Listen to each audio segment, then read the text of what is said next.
अस्सलाम वालेकुम नाजरीन, आप पाकिस्तान खबर टीवी देख रहे हैं। मैं अदनान शमीरू। इस वक्त हम पार्क व्यू सोसाइटी में मौजूद हैं जो मुकम्मल तौर पर पानी की लपेट में आ चुकी है। तकरीबन 70% जो पार्क व्यू सिटी है वो पानी में डूब चुकी है। आप मेरे अक्कब में देख सकते हैं कि किस तरह से जो लोगों के करोड़ों रुपए के मकानात थे, करोड़ों रुपए के घर बनाए गए थे, वो पानी की नज़र हो चुके हैं। यहाँ पर जो बेहतरीन सोसाइटी लाहौर की जिसे कहा जाता था, वहाँ पर इस वक्त दरियाए रावी के पानी की लहरें मौजूद हैं और यहाँ पर इंसान नहीं है। रात को 2 बजे जो पार्क व्यू सिटी का एक व्हाट्सएप ग्रुप है उसमें एक मैसेज किया जाता है कि आपके पास सिर्फ और सिर्फ 6 घंटों का वक्त है, आप यहाँ से नकल मकानी कर जाएं। तो उसके बाद जो यहाँ के मकीन थे उन्होंने अपने घर का सामान वहीं पर छोड़ा है और उसके बाद हर कोई अपनी जान को बचाकर यहाँ से निकल गया है।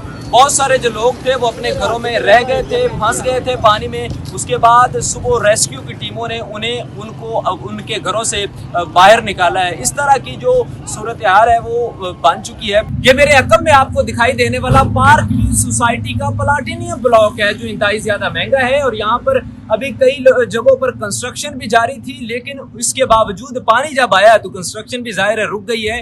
इसके अलावा जो यहाँ पर लोग बस रहे थे, अपने घरों में मौजूद थे, वो भी यहाँ से नकल मकानी कर गए हैं। खुशकिस्मती की ये बात है कि यहाँ पर कोई भी जानी नुकसान अल्हम्दुलिल्लाह नहीं हुआ, लेकिन दूसरी तरफ जो लोगों का माली नुकसान है वो बहुत ज्यादा हो चुका है। इस सोसाइटी की, पूरे लाहौर की सोसाइटियों में एक बड़ी हाइप क्रिएट हुई थी कि यहाँ पर ये महफूज तरीन सोसाइटी है। खान साहब के दौर में भी यहाँ पर बहुत ज्यादा काम हुआ। उसके अलावा इस बार भी अब्दुल अलीम खान साहब जो हैं वो एक वजीर की हैसियत रखते हैं, एक वजीर हैं, लेकिन फिर भी जो पानी को पहले तो रोका जा रहा था, पार्क व्यू की जो इंतजामिया थी उन्होंने काफ़ी ज़्यादा कोशिश की है कि किसी न किसी तरह से सोसाइटी को बचाया जा सके। और गुज़श्ता 2-3 दिनों से यहाँ पर बहुत ज़्यादा जो हैवी मशीनरी लगाई गई थी, बंद बनाए गए थे कि किसी न किसी तरह से सोसाइटी बचाई जा सके, लोगों को बचाया जा सके, लोगों को घरों को बचाया जा सके, लोगों को जो माली नुकसानात हो रहे हैं लोगों के उससे उनको बचाया जा सके।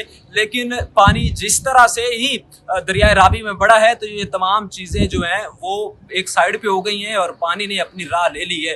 कहा यह जाता है कि दरिया अपना रास्ता खुद बनाते हैं और वही बात यहाँ पे हो चुकी है कि जो कहा यह जाता है कि ये जो मुकम्मल तौर पर सोसाइटी, इसका बहुत सारा जो हिस्सा है वो दरियाए रावी की ज़मीन पर बनाया गया है और इसी वजह से दरियाए रावी में अब जब तकरीबन 1.5 से पौने 2 लाख क्यूसिक पानी आया है तो वो उसने जो मुलिका इलाके थे, जो आबादियाँ थी, उनको अपनी लपेट में ले लिया है। यहाँ तक कि ये जो एक बेहतरीन सोसाइटी बताई जाती थी ये भी पानी की लपेट में आ चुकी है। तो इस तरह से बड़े जो यहाँ पर नुकसानात हो चुके हैं लोगों के, इन नुकसानात का अजाला गवर्नमेंट कह रही है कि इन सोसाइटियों का अजाला किया जाएगा, लेकिन अजाला होता है या फिर नहीं ये तो वक्त बताएगा। लेकिन जो ग्राउंड लेवल की सूरत हाल है वो बहुत ज़्यादा ख़राब है और लोग यहाँ पर जो हैं वो बयानात तो नहीं देना चाहते, मीडिया को बताना नहीं चाहते, लेकिन बहुत ज़्यादा परेशानी के आलम में है। मज़ीद ऐसी स्टोरीज़ के लिए पाकिस्तान खबर को लाइक, फॉलो और सब्सक्राइब ज़रूर कीजिए। अपने मेज़बान अदनान शमीर को दीजिए इजाज़त। अल्लाह ने के बाद।